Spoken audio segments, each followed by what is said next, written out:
তো বন্ধুরা, আজ এমনই একটা পরিস্থিতি হলো, আমাকে কিন্তু বাপের বাড়ি যেতেই হলো, না গেলে কিন্তু কিচ্ছু করার নেই।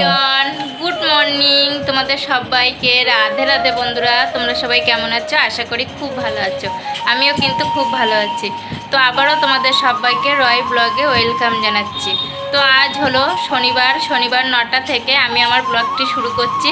সারাদিন দেখতে থাকো, কি করি না করি সব কিছুই তোমাদের সঙ্গে কিন্তু শেয়ার করব। তো বন্ধুরা দেখো, আমি কিন্তু সকাল সকাল উঠেই কিন্তু কাজ গুছিয়ে নিচ্ছিলাম, জামা কাপড়গুলো একটু কেচে দিলাম। তারপরে কিন্তু ছেলের জন্য একটু দুধ গরম করে নেব। ওকে আজকে শুধু দুধই কিন্তু খাওয়াবো। বিছানা মাদুরও কিন্তু ফ্রেশ করে গুছিয়ে নিয়েছি।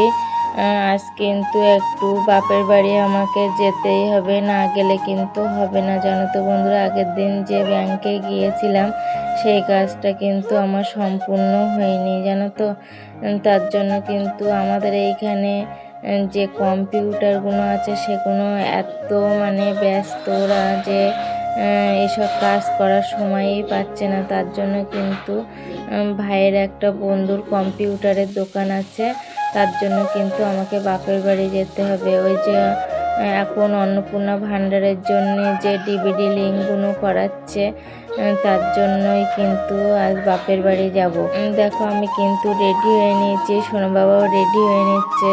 আর সোনা বাবার বাবা কিন্তু আমাদেরকে গিয়ে দিয়ে আসবে।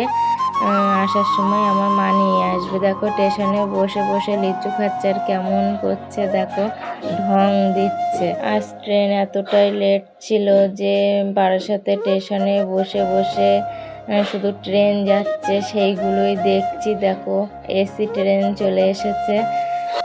এই এসি ট্রেন কিন্তু এখনো আমাদের হাসনাবাদ টাকির দিকে কিন্তু আসে না, জানো তো, এখন রানাঘাট পর্যন্ত। তো বন্ধুরা, আমার ব্লগ আজ এতটুকুই বলি।